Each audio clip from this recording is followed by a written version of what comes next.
The most feared South African prisoners. Behind South Africa's prison doors are some of the most feared serial killers the country has ever seen. Men whose crimes left a trail of victims, shattered families, and nationwide shock. We're covering 4 of South Africa's most feared serial killers. We begin with a name that would soon be tied to a string of calculated killings. A young man who lured his victims with ease. His name is Sifiso Mkhwanazi, and his story is one of the shocking South Africa has faced recently. I won't lie, that surname, Mkhwanazi, bruh. There's too many criminal activity linked to that surname, bro. I swear, bro. 21-year-old Sifiso Mkhwanazi has been sentenced to life in prison for the murder of 6 women alleged to be sex workers between April and October of 2022 in Johannesburg. Damn it. To people who know him, he appeared like just another young man going about his life in Johannesburg. But beneath that normal appearance, investigators would later uncover something far darker. It began to unravel in April 2022. The first woman was killed. Sifiso attacked her, took her life, and then hid her body at his father's workshop.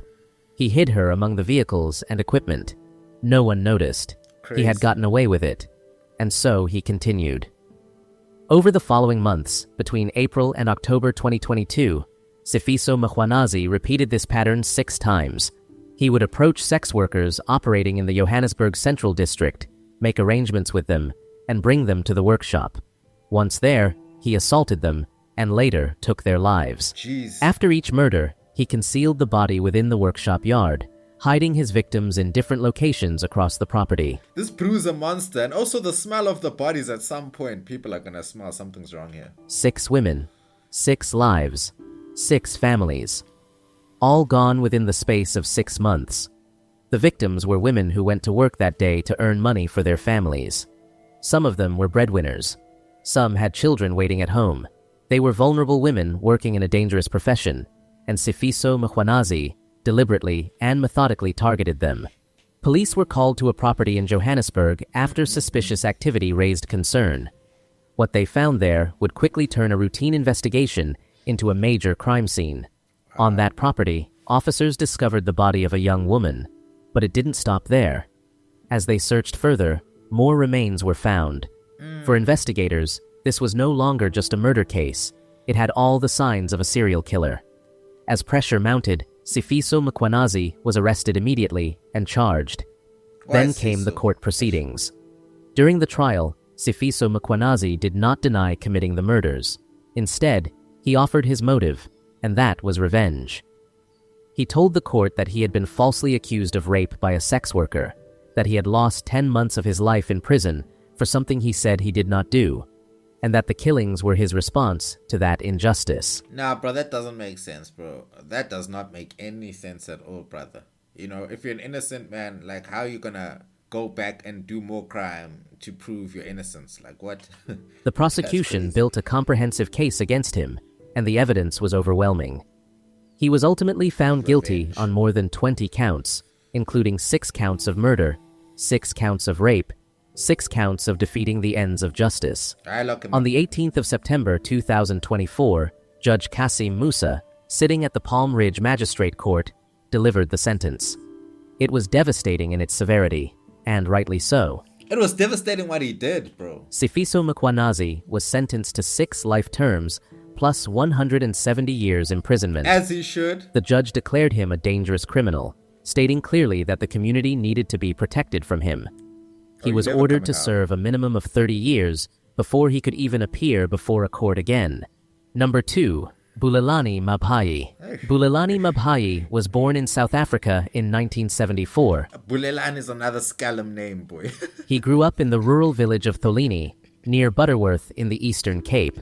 His childhood was marked by tragedy and loss at a very young age. Losing both parents within a year of each other during adolescence left him without a stable foundation. From May 2007 to August 11th, 2012, Mabhayi was responsible for the deaths of 10 women and 9 children. How do we rehabilitate people like this who have lost both parents and have no means of income or protection and care, you know, or stability? Like, how do we make sure that these people don't go off the rails? Because I don't think there's anything done to make sure these people are nurtured and cared for then they become hardened and dark, and they do all this nonsense to other people to let their pain out on the world. They rage. His method was calculated and brutal. He broke into houses at night where there were no men. He would then sexually assault his victims before taking their lives. For 5 long years, the village of Tholeni lived in absolute terror. Women were afraid to sleep in their own homes.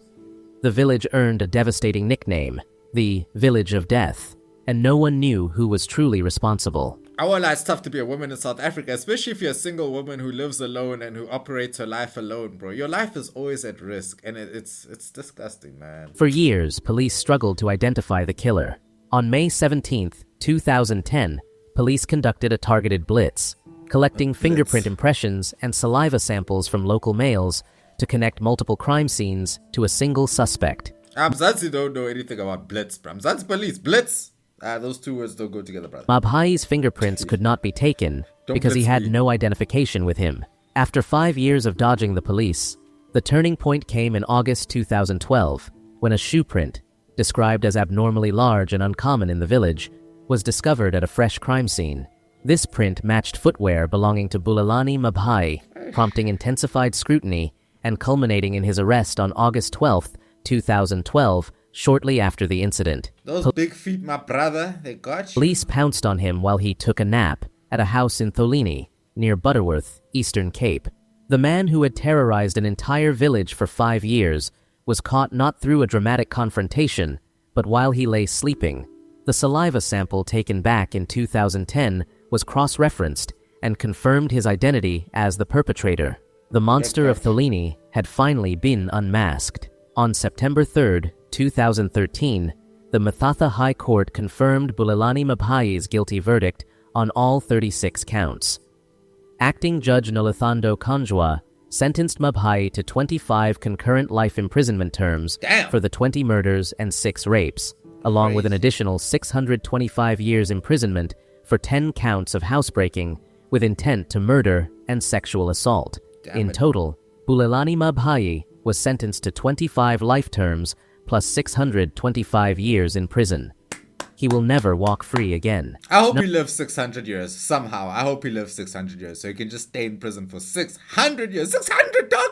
6! Yes! Number 3. Julius Thabiso.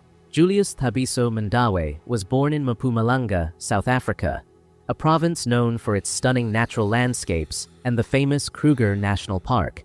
What made Mkhwanazi particularly dangerous was his use of social media.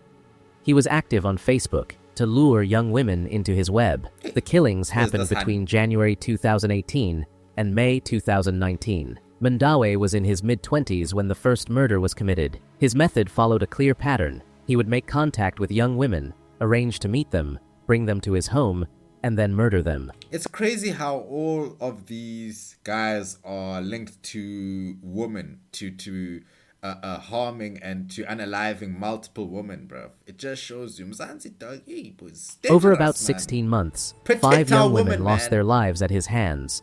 After he had murdered them, he would visit the families to check how the search was going. He sat in the homes of grieving families. He ate their food. He looked them in the eyes. He pretended to be concerned. The accused was arrested in July 2019 after he was found in possession of one of the victims' mobile phone. She had been reported missing. When police discovered that Julius Mkhwanazi was in possession of her cell phone. Why would you keep her phone, brother? That's just crazy. All the people can contact you. They could lock the phone down, track the phone down, all that nonsense. He was brought in for questioning, and then, remarkably, he confessed. He confessed to the police by pointing out the graves where he buried the victims. Oh, no. When the news broke in the community of Masoyi and Numbi village, the reaction was immediate and explosive. The residents, many of whom had been searching for their missing daughters, sisters, and friends, were overwhelmed with rage. The case moved through the courts over the following years. I mean, I'd stone him, bro, once, bro. I'll just stone him, bro. Hey, come on. Julius Mkhwanazi eventually pleaded guilty to all the charges of murder at the Mpumalanga division of the High Court in Mbombela. On February 10, 2022, Julius Thabiso Mkhwanazi was sentenced to 5 life terms in prison for 5 counts of premeditated murder and 25 years for 5 counts of defeating the ends of justice.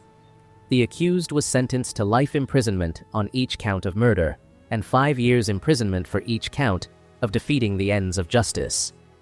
Julius Thabiso Mkhwanazi, the Masoyi monster, was a young man who used social media to hunt. He was barely 28 when he was sentenced to spend the rest of his life in prison. In the end, it was one of the victim's cell phone that gave him away. Can't you guys use all of this effort to go make yourself rich or something, bro? You guys are finding all sorts of ways to lure people to your house. Lure some money to your bank account, sir. Number 4. Norman Simons. Norman Simons grew up in the Western Cape, South Africa. On the surface, he was just another man trying to survive.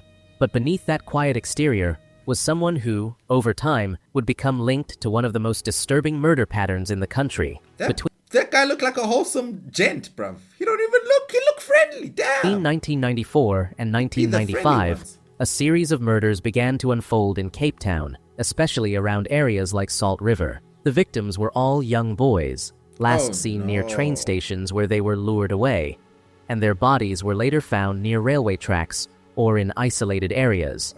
Though at first, the cases were treated separately.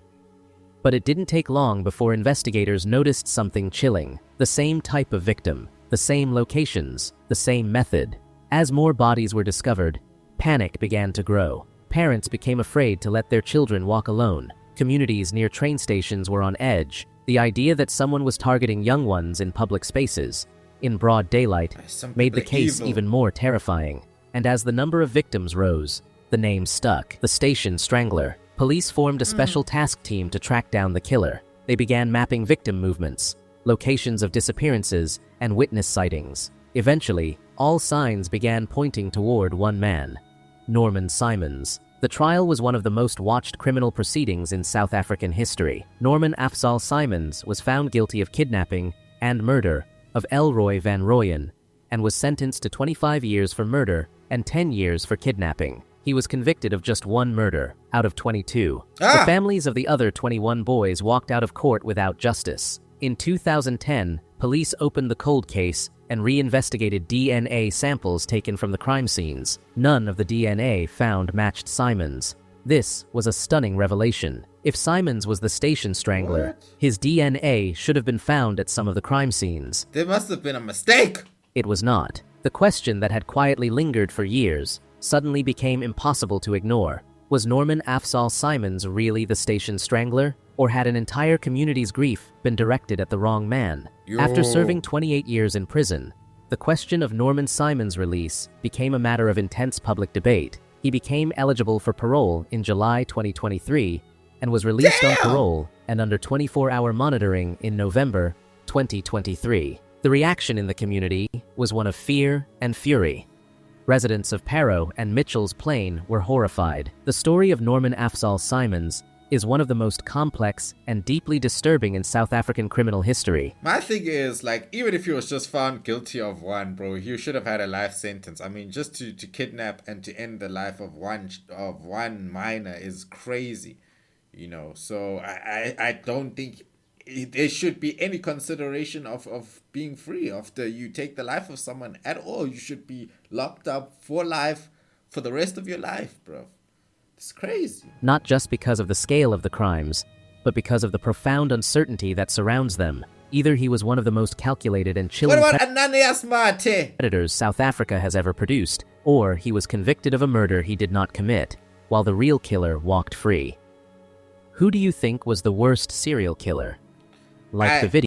You know, they're all terrible, but obviously the one who's going to take the life of a child, like, it's just going to outweigh everything else, unfortunately. You know, that is crazy. That is just beyond, like, I don't want to put it like this, but maybe, bruh, there's no better or worse in situation. They're all bad news, man. You know, you can't compare people like this, man. Lock them up for life. This one with the spectacles, I'm a spectacle here. Flip and put him back in the cell, man. What are you doing, dude? I think he might be the worst one.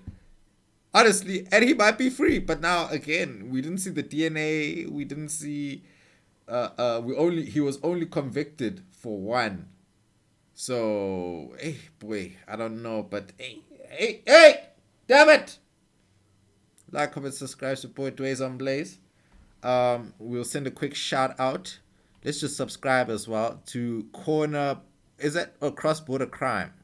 cross-border crimes. Let's give it a like as well. And yep. Oh, my bad. What am I doing? Like, comment, and subscribe. Support Ways on Blaze. Catch you in the next one, brother.